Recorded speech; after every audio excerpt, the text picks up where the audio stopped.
Welcome, everyone. I am John Ryan of SportsMemo.com, and you're watching the Full Count Show. And what that means, it's Major League Baseball action, and most of the games are going on right now. So we're going to be sure to talk about some in-game live betting, which I personally think I'm pretty good at.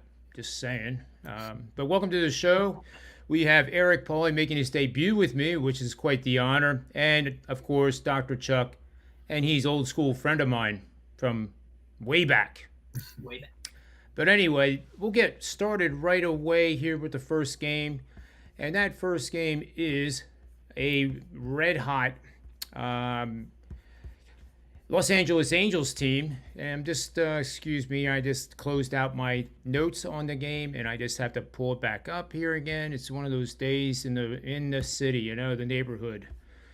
But we have Cleveland is playing the Angels at 4:07 p.m. Eastern Standard Time. They're going for the sweep of the Guardians, who I personally think they should change their name again because since they changed their name, they're not winning games. They're batting pretty well, but they're finding unique ways to lose games. They are in third place in the Central. They got Cal Quantrill on the hill tonight, 3.94, 1-0 record. The Guardians are 7-10 on the season, but they're going against one of the hottest teams in baseball right now, and that is the Angels. They are first in the American League West with an 11-7 record. They are playing well because Mike Trout is making everybody around him play well, and his bat is pretty darn hot. Let's start with Dr. Chuck here with his breakdown of this game and any possible best bets you could lead us to. Yeah, you brought it up. Mike Trout back and healthy is a force to be reckoned with, and it's nice to see because us on the East Coast, it's not always something that we get to see him and Ohtani on the same team. But yeah, I am not probably if you've been following me with my plays, you know that we have not been with the Guardians very much this season. We're kind of opposite them a large portion of the game, and I thought maybe they were going to jump all over Ohtani last night, but then, as you said, Red Hot Angels just put it without out of reach by the bottom of the second, and won another one. It's for Joe Madden to win. 12, looking to be 13-7 through 20 games after this is a big turnaround that Angels fans have been waiting on to get that man back in the playoffs for a long time. And I'm not a Cal Quantrill hater. But Reed Detmers from the left side, he kind of fits into a lot of Dr. Chuck categories of the FIP being about half of what his newspaper numbers are. And he'll do plenty, I think, here against the Guardians offense that sometimes they are pretty decent, but they're kind of feast or famine. And so I don't really have a solid play on the side or spread because I don't love laying that run line on the home team with the only 8 at-bats, especially coming off that, couple of solid wins there, but I would probably look towards maybe an Angels team total over, which you might even be able to get 4.5, juiced a little bit. You might have to go up to that 5.5, but you're going to get plus money and look at something like that, or like a player prop where I kind of like Ward for an RBI or something in that vein. I think is a pretty good look, but nothing that is I'm dead set on. Do you have any player names you're kind of leaning towards in the prop bets? Using the WAR and the other stats that you use, which are very advanced, by the way. So let me verify again that this lineup because I want to make sure that we're sticking with the. I don't know if you're looking at it, but I got you. Yeah. I got you. Yeah. Okay. So we've got Ohtani with the day off, but yeah, Ward in that leadoff spot. I like him. I think you can get a really good price. I'm not sure what it would be on him to have an RBI from that leadoff spot because he's a leadoff, you're going to get a better number. Otherwise, I would maybe look for him just to score a run, which is probably going to be juiced. But yeah, good stuff. Let's turn this matchup over to Eric Pauly and see what he can tell us about a possible best bet on his end. Yeah, of course. So I definitely agree with a lot of the points Dr. Chuck's making. So looking at the Guardians at the moment, they're on a 6-game losing streak where they've actually been outscored 35-13 over these last 6 games. But like Dr. Chuck mentioned as well, Cleveland is doing well at the plate. They're sixth in the league with 253 batting average. They're seventh in slugging with a 405 slugging percentage. And they're ninth in the MLB in runs with 81 scored on the season. But their Achilles heel as a lineup so far has been their when they're facing lefties, and Reed Detmers for the Angels is a lefty. Their OPS against lefties is 591, which is 24th in the MLB. Detmers isn't a pitcher that, really inspires fear into hitters. He's only pitched 12.1 innings this year. He's allowed 12 hits and 9 runs through those innings. But it also, again, on the Angel side, it's very nice to see that Mike Trout is going to be, he's healthy. He's mashing at really an unbelievable rate. His OPS, which I don't have on me right this second, is really second to none this season. He's mashing baseballs, and the Angels as a team are mashing. They're fifth in batting average in 255, first in OPS with 772, and they're first in runs scored with 160. So for this game, given that Cal Quantrill, the Angels have the best OPS against right-handed pitchers this season, and he also is very susceptible to allowing runners on base. The Angels are great at knocking in runners in scoring position. So my play for this game would actually be over 8.5, and I also lean for the Cleveland Guardians on the money line at plus money. Nice breakdown, Nick. I'm kind of Eric. Sorry about that. I was looking at a catcher's name. First name was Nick. Sorry, but anyway, I'm kind of leaning. If you want to know, I'm kind of leaning towards team total over Anaheim, and I call them Anaheim still. They, that's old school, but they are from Los Angeles now. I think 4.5 minus 120. I don't like paying minus 120, but I think they score 4.5 off this starter, possibly in the first 2 or 3 innings. I just can't imagine that they would go ice cold the way they're batting. And speaking of the way they're batting, looking at the StatCast stuff, we have Mike Trout is on fire, right? Well, by his standards, this is normal. He's really not on fire by his standards, but he has an average exit velocity of 91.8. There's 7 other players on the roster that have higher exit velocities than him. Max Stassi, the catcher, is the guy that leads the team, 92.6 mile exit velocity. And launch angle of 2.6 degrees, which means that he's not doing that uppercut stuff that drives me nuts and causes teams to bat 178 like the Arizona Diamondbacks are. So with that said, you mentioned the pitcher for the Angels, Reed Detmers, and you're right. He's not gonna scare anybody. But what he does possess is a wicked changeup that's about 11 miles an hour. It's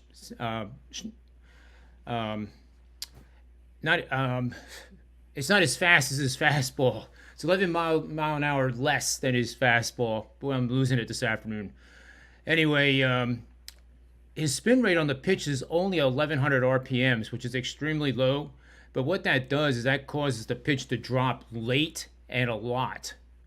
High spin rates will make things curve left and right at a much higher rate. But when you have low spin rate, gravity does its stuff, and it's like a rock falling out of the sky. And he throws it to both sides of the plate for right-handed batters and left-handed batters. And I think I see him having a pretty good start. So if he, if there's any prop bets on him for K's, I think I would go with that, because the other thing on the Cleveland side is the chase percentage for the team is over 30%. That compares to low 20% for the Angels, to give you a comparison between the two lineups. But this is a game, as Eric said, that he likes the Guardians. And I could see them, salvaging a win in this series. So I'm going to stick with my over 4.5 runs. I think if the Guardians win, this game plays over as well. So enough of that game. And now let's move on to our second game, which is one that has not started. And that is the Chicago Cubs, who were playing pretty well. Now they've kind of cooled off a little bit. They're going up against the Braves. The Braves are not playing up to Braves standards. They're in the National League East, where the Mets have the best record in baseball, 14-6. Big series this weekend between the Phillies and the Mets, Friday, Saturday, and Sunday. So this game here is kind of important for Atlanta to stay in touch. We're only 20 games or so into the season of 162 marathon, but it's important.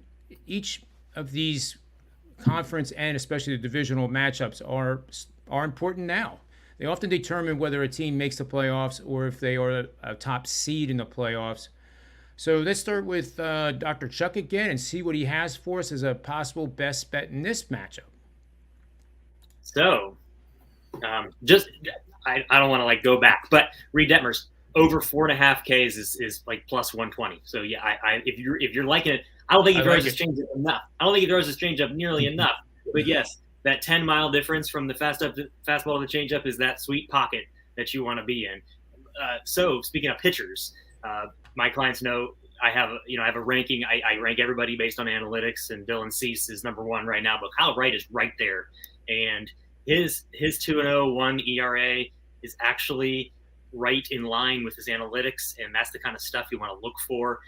On the opposite side, Drew Smyly coming from the left side, Braves are decent enough against the left-handed pitchers. Plus, Drew Smyly has this negative regression due numbers of batting average for balls in play and left on base rate, which is above 90% right now.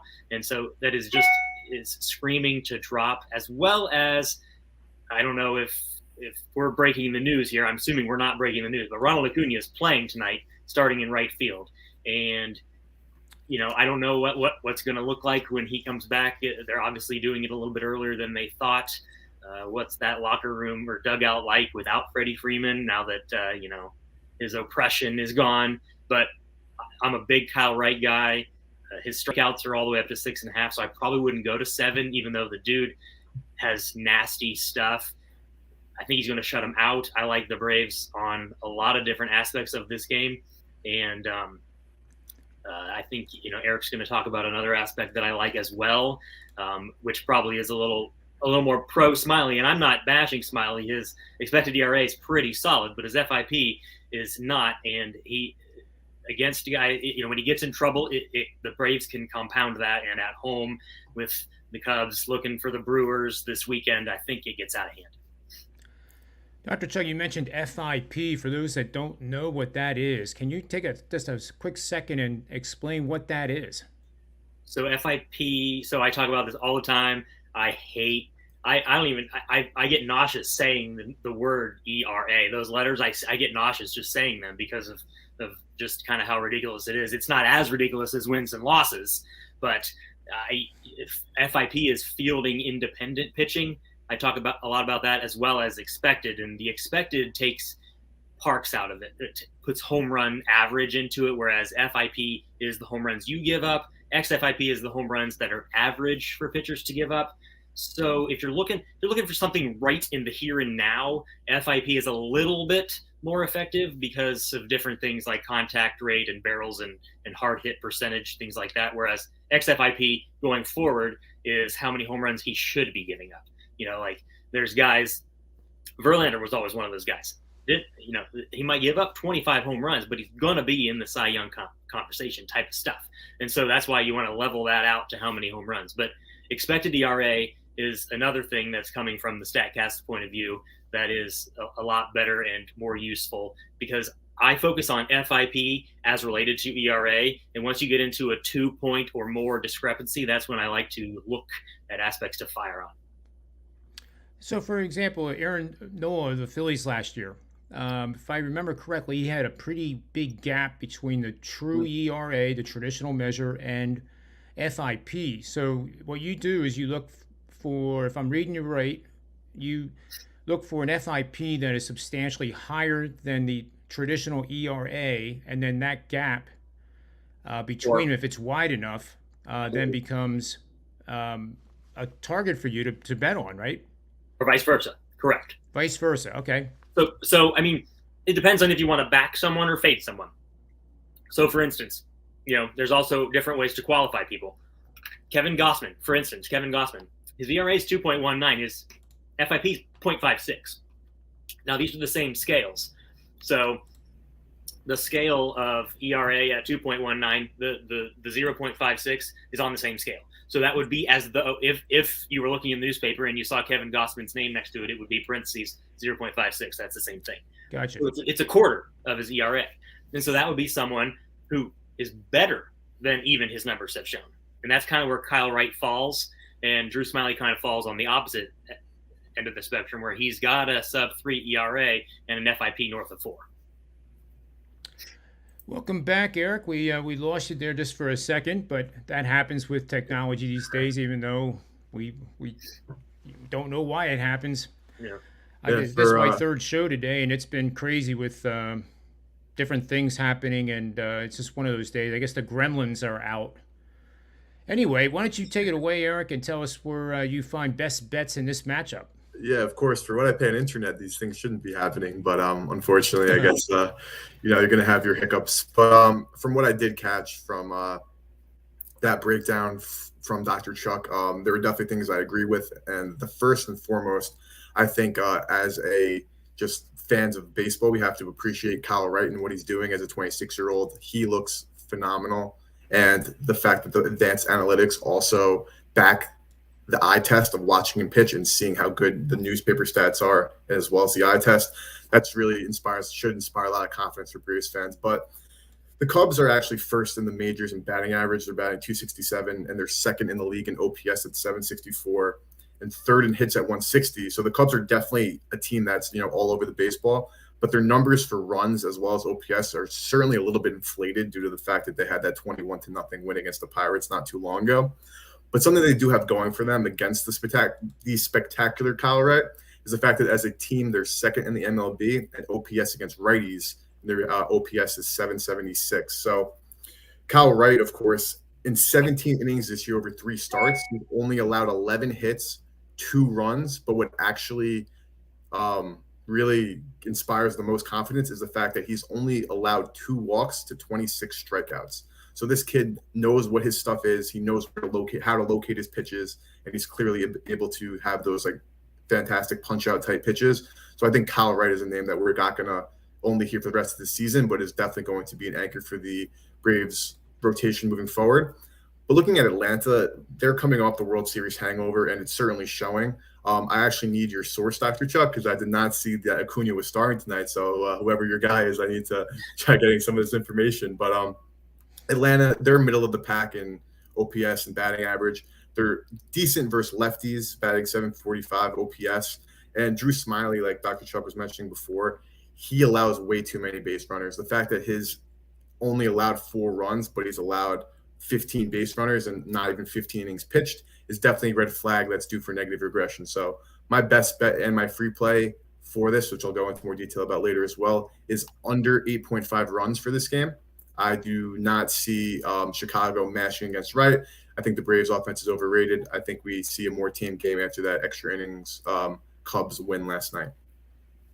And yeah, I love it. Great breakdown. And a little bit more digging into the Kyle Wright StatCast stuff. He throws that curveball 35% of the time. And if you follow, so I don't know, we talked about this last week, John, but if you follow me on Twitter, I post a lot of this stuff. Kyle Wright's also one of the guys, there's only 6 guys so far that hasn't had barrel contact all season. He's one of them. And that's big. Because, we talk about how rare, like John and I talked about how rare that was. It's weird. Someone that's just watching this and has no idea what we're talking about is like, what do you mean barrel contact? What do you mean no one's hit the ball with the barrel all season against him? Like, that doesn't happen all the time. No, it happens very rarely. And if you are hitting it, there's only 6 guys left that haven't done it. So it is really impressive. And his spin rate, I think, is the tops in the majors on that pitch, 2,690 RPM. We just talked about Detmer's changeup being 1,100 RPMs, and for good reason. This is 2,690, and that's like a buzzsaw. And that curveball is not thrown exactly slow. It's not a Clayton Kershaw 68-mile-an-hour balloon ball, which is very effective, by the way. I'm not making fun of him, certainly. But, Kyle Wright is the real deal. His fastball is high, too. It's 24-16 on average. And that's what causes an incredible sink. And, it has so much live movement to it, in my opinion. It doesn't matter if you're a lefty or a righty against him. it's a mystery of whether you're even going to make contact or guessing what pitch is coming. Because he'll throw that curveball in the first pitch of an at bat and with complete confidence. And you guys have seen the results. It's just and if you haven't, do yourself a favor and just don't watch basketball the whole night. Tune in this game and take him in, because it is really phenomenal stuff to watch this 26-year-old pitch. It's cool. All right, good stuff, guys. And now we're going to move on to our final game of the night. Sounds like it's a mistake because it's only at like 7:45. And that's the Arizona Diamondbacks taking on the Cardinals. The Diamondbacks are on a 2-game winning streak, guys. They beat the Dodgers twice. They've won 5 of their last 8. But they come into this matchup as about a 165 underdog, I believe. Gold sheet is right there, over under 7.5. I like the kid from Arizona. I'll let you guys talk about him. He just actually had his first child this past week. So he's come off the paternity list to make this start. And we all know about Dakota. He's had Tommy John, and he's off of Tommy John, and he looks pretty good considering he's recovering and from that type of surgery. But why don't we start with Eric this time and see what he thinks this game and any possible best bets to share with us. Yeah, of course. So like you said, the Diamondbacks are stringing together a couple of wins. They beat the Dodgers in the last 2 games in LA, which is, fantastic for them. I think maybe the Dodgers snoozed through that series. They're focusing on October already, as I know we're all aware. But the thing with Arizona is like their offense is just really abysmal. I know that there's problems with maybe, cotton balls for baseballs this year. We're not seeing the same, distance on balls that were hit the same exact way last season, that the ball actually traveling the distance this season. But they're batting 178 as a team, which is the worst in the major leagues. And their OPS is 580, which is the second worst in the MLB. But the one good thing for them is they're doing better against righties than lefties. Their OPS is a 614, which is 24th in the league. But Dakota Hudson, like you said, is playing pretty well. My biggest problem with Hudson so far, though, and this is not just a Hudson thing, it's definitely pretty abundant around the MLB. You even saw, for example, Corbin Burns on opening night. Yeah, it was opening day, but he was walking a ton of batters. He has let up still 16 base runners in 13.1 innings through 3 starts. So I'm still concerned about Dakota Hudson's ability to really keep people off the base pass. Again, it's good against the Diamondbacks because they're, not really have a great slugging percentage. They're not making the most of their opportunities. But looking at the Cardinals, I think, and the stats again show it also, they're a very middle of the pack team offensively. They're batting .237 with a .360 slugging percentage, which are both in the midst of the in the middle of the pack for the MLB. And they're actually in the bottom third in the MLB in OPS versus righties. So Humberto Castellanos is making the start for Arizona, and this is his third start of the season. He has 2 starts and 2 relief outings. But again, his problem is in 12 innings, he's allowed 15 base runners, 10 by hits, 5 by walks, and 4 on runs. So I think we're going to see a lot of runners on the base pass, and I think that actually benefits St. Louis and their ability to kind of hit a little bit more in the clutch than the Diamondbacks do. So my best bet for this game would be the Cardinals' first 5 innings minus half a run, and I got that at $1.10. Nice. I'd like that bet a lot. Minus 110, and they just have to be winning at the end of the 5th inning, which is probably likely. You wouldn't expect Arizona to start going on a winning rampage here, but they have to be playing with a little bit more confidence. Dr. Chuck, take it away and tell us where you think our money should go. So, no offense to the kid or his kid or you, John. I don't like him. He doesn't. Nothing about him. I was pumped. I had him. I was fading him last time against the Mets. He did. Talk about smoke and mirrors. I don't know how he did it, but he did it, and I was pumped as soon as I lost that bet. And I'm not pumped about losing a bet, but I knew what he had next, and I was ecstatic. And I couldn't be more ecstatic about the fact that they somehow, talk about smoke and mirrors, won the last 2 games against the Dodgers. Now, it was in Arizona, Eric, but smoke and mirrors. I mean, of the 30 teams, I talk about the slash a lot, which is WRC, weighted on base average, and weighted runs corrected plus. They're the worst. They were the 30th. Just Tuesday and Wednesday on the stats on offense, they batted 106. They batted 106 with a slash of -4, a 221 weighted on base average, and 40. Those all rank as awful or abysmal or terrible, whatever adjective you want to use. And I don't like Dakota Hudson or anything, but the Cardinals salvaged that game against the Mets yesterday and got their offense going. They got to stay put. And I just, I don't have an exact objective trend to back this up, but they just beat the Dodgers twice in a row and then get on a plane and go to St. Louis, and they're only getting plus 160, something like that. It's just ridiculous. I think they get hammered. I love Eric's play too on the plus money, and I wouldn't be surprised if it's 10-4 again. Yeah, I agree with you. Let's not forget too that the Diamondbacks have been owned by the Dodgers, so maybe there was a little bit of motivation there. Yeah. I think the Dodgers won 24 out of 29 of the matchups over the last 2 seasons, and I'm sure I'm right on that. So you get your butt beat that many times. Maybe perhaps Arizona was just motivated and sick and tired of getting beat by the Dodgers. So you're right, that letdown, the travel. It's not across country, but it's far enough and late enough going across from west to east because of time zone change that it could easily make a difference tonight with how they bat. And let's not forget, they're batting under 200.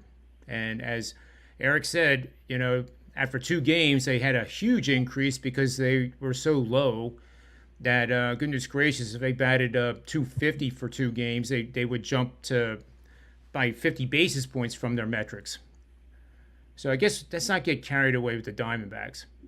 I like the over here, but it looks too easy for me because you have, what you said about Dakota. We also have the other guy that puts runners on base and somehow gets out of the innings. And you can only do that so long at the Major League Baseball level until you start paying for it. And the St. Louis Cardinals are a fundamentally sound team, just like they seem to always be.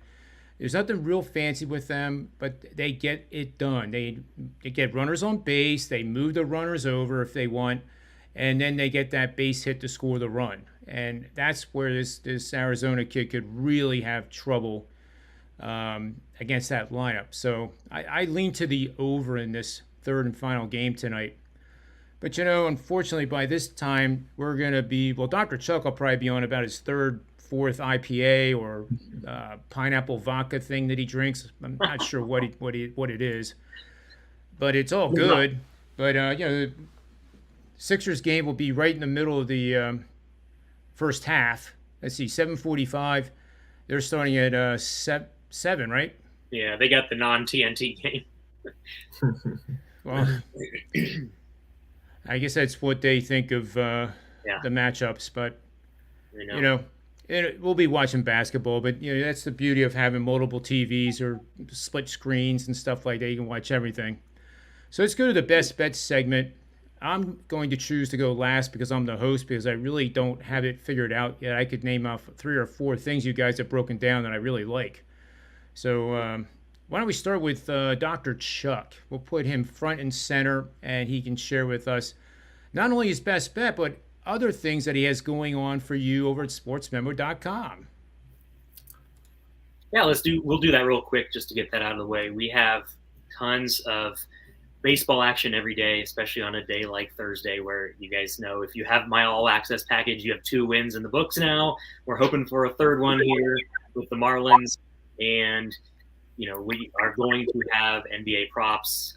Hopefully we can hammer the NBA props as big as we did last night with the Patrick Williams plus 300, but that might be a one-time of the season type thing. But we are also now featuring a props package that you can get where you only do props. We do a lot of things in baseball that are considered props, the no runs in the first inning. Do a lot of those. It's 6-3 on the season with a little hiccup today. But and then baseball, just, like I said, I'm high volume. I'm working. I say this every show. I'm working on bringing it back a little bit. But, when you're winning, and it's been going pretty well. I'm going to do something with this best bet that I've never done before, which is, we have limited options out there, and one of the games is going to start here in a couple minutes. So I'm parlaying the winners, which is probably obvious from what we discussed of the final 2 games tonight, the Braves and the Cardinals. Yeah, if you find your best line, you should get this at about plus 140 if you parlay them on the money line. I trust Kyle Wright. Eric brought this up with the Cubs, that they can be really good and their numbers don't look bad, but they also outscored the Pirates last weekend in the series and lost 3 of the 4 games. So, it's a feast or famine thing. They're not going to be ready to face Kyle Wright because nobody is yet until this becomes more of an obvious thing. And then the late night game, I think Castellanos gets chased. They chased Carrasco with 8 runs yesterday, and Carlos Carrasco's solid. And that's just not what Castellanos can do, no matter what Dakota Hudson can do. If he can give them 4 or 5 innings, then the bullpen bring that home. And I think this is a pretty fingers crossed, easy parlay to just get a couple winners tonight. Sounds good, Dr. Chuck. Sounds real good. Let's see what Eric has for us for a best bet. Anything that he wants to share about SportsMemo.com other than it's the greatest sports betting site on the planet. Yeah, of course. So as always, every day, Monday through Friday, I write 2 write-ups for 2 MLB games of my choosing, as well as its own best bet every single day. So you could find that in the news section on SportsMemo or WagerTalk.com. My best bet, like I mentioned before, is the under 8.5 for the Cubs and the Braves. My eye was initially looking at the team total under for the Cubs, but it was at 3.5, and it was juiced at 135. So in an effort to not pay that much vig, and given, of course, all of the praises we've sung about Kyle Wright, and I think we will continue to sing for not just the rest of this season, but for the foreseeable future, I think the only way that this game kind of gets mushed is if the Braves, put up a 6 spot themselves, and the the Braves bullpen, if even needed, the way Wright's been pitching, is, incapable of just locking down the rest of the game. But like Dr. Chuck just mentioned, the Cubs are feast or famine. I also believe the Braves lineup is overrated and not as good as advertised either. Wright is certainly as good as advertised. Smiley scares me, but we're sticking with the under 8.5 as my best bet of the day. I love it. I absolutely love it. And I was doing a little research here while you were talking, and if you're watching the show for the first time, you wouldn't know that I love in-game betting, and it's from my days on Wall Street, where you used to use hand signals to do trades like this, and a few movements, and you'd have tens of millions of dollars exchanging hands, and that's no exaggeration. But I'm seeing the Kansas City Royals right now, who were underdogs to the Chicago White Sox on the road and in Chicago. They're leading 2-0 right now. And at BetMGM, much to my surprise, the White Sox are plus 180, plus 190. It was 190 literally a few seconds ago, and it just moved to plus 180. But that is an example of what I'm talking about with live in-game betting, because before the game started, pre-flop, the White Sox were minus 165. So now all of a sudden you wait till that underdog scores. And if they score first, that's when you want to consider betting that favorite, especially a team like the White Sox, who, aren't the White Sox that we thought they were going to be yet. They were heavy favorites to win the American League Central Division before the start, but they're kind of floundering around right now. And if there was ever a time, I think, to really get a live in-game bet on the White Sox, I think it's right now. And as soon as this show is over, I'm going to do it personally at plus 180. I think is an absolute gift. It may not win. It's a gift because there's value to it. You wager 100, you win 180. That type of thing. You're not laying that big wood of minus 200, which is absolutely the stupidest way you could ever lose money in Major League Baseball and the NHL. Just continue to bet minus 400 hockey games and find out how much money you have at the end of a month, let alone a season. Am I right, Dr. Chuck? Am I right, Eric? Yeah. Certainly. You can tell by the lines that there's more and more gamblers in the landscape now. I mean, there's minus 300s, like you said. Yeah, I think you're right. I think the novice doesn't understand the difference between like even minus 225 and minus 300. To them, it might be just a little bit more expensive. I know the team's going to win. So what difference does it mean if I wager 225 or 300? They're going to win. Yep, they see luck. That's what they say. Yeah. Well, just it imagine. doesn't matter. It doesn't matter what the line is. I know they're going to win. Eric brought this up. Just imagine how many people just lost a lot of money on Tuesday because they took the Dodgers, and then they doubled it on Wednesday. Exactly. Yep. Yeah, because the Dodgers were never going to lose ever again. I mean, that was the sentiment. And we talk about sentiment too. And briefly, that's something I do with my Python codes. I'm a certified Twitter developer. I get to go in the back end a little bit. And I'll have to show them to you some show, Eric. They're pie charts, and they, positive sentiment, negative sentiment, neutral sentiment on tweets that are related to a professional team.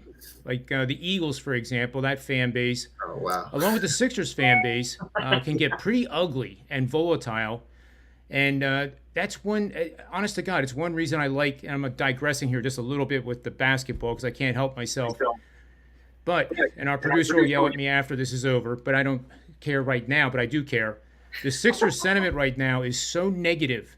It's a contrarian indicator. You want to go against the fan base. If they're blasting your team that you want to bet on, and that the coach should be fired, or the coach should consider quitting coaching ever at any level, like they are with Doc Rivers right now, then that's your opportunity. And I think there's an opportunity here in the baseball. Anaheim right now is running hot, but it's sustainable. But there's going to be a point in time where they're going to reach a sentiment level that is so bullish that all of a sudden it's going to be like the Dodgers, and they're going to lose to a team like, oh my God, they lost to who? That's baseball. And that's what you really have to study and be aware of if you're going to be successful betting baseball. And that's all I have to say, other than I'll bet that Mike Trout will have two hits tonight. Not home runs, just 2 hits. That's plus money on the prop bet. And I like the over 4.5 runs for the Angels as well at -120. And we did the live bet on the Chicago White Sox being down 2-0 in the second inning at +180. That's about it. And keep in mind, word to the wise, baseball is the ultimate marathon betting sport. The team that wins the World Series will lose 70 times. That's a great point. That is a great point. And you're not going to be betting against them all 70 times. Right. It's true. I rarely, I'll talk about this just for a second. I rarely bet big favorites. I mean, if I ever get above 170, I start breaking out in hives. I'm much better doing +160. And my favorite play is taking 2 dogs that I like that are 160 and higher and parlaying them for pizza money. It's a little sprinkle. Sometimes they hit. Yeah. Well, anyway, that brings us to the conclusion of our show, unfortunately. I do wish that we would start the Manny's Pub show again. I think we have to do that, Dr. Chuck, and we'll get Eric on that show too. And because we don't have to stop. We don't have to stop for commercials or anything. We can just keep talking and drinking forever. Yeah. It's fun. Anyway, I appreciate your time. And as always, make sure you get over to sportsmemo.com and get the subscriptions. Don't just get 5% max bets or whatever is out there that is like the game of the month. Get a subscription from these guys because they're on that site for a reason. It's not just, willy-nilly type of people. These are professional bettors that do it for a living. And read Eric's stuff. Right. Thank you. You can't go wrong doing it. And free. And free. What was that? I said read Eric's stuff. It is good and free. Yep. And absolutely. I am embarrassed to say I only started reading a couple weeks ago because I wish that I hadn't. Well, your schedule's pretty full, so finding time to even read tea leaves is probably not on your agenda. But seriously, thanks everyone for watching this show, and we're going to be back tomorrow with Joe D'Amico hosting the show with his lovely bride Dion, and I think Jesse Scholl. So make sure you tune into that at 3 p.m. Eastern Standard Time, and I will be back with Ronald Kabang at 12:30 Eastern Standard Time to talk about the results of the NBA's games tonight, and I'll look at Friday's game and possible best bets and leans. We've hit 64% out of 67 shows between the two of us. We're pretty proud of it. Check it out. And remember 2 things always. Bet with your head, not over it. And may all the wins be yours. We'll see you again tomorrow.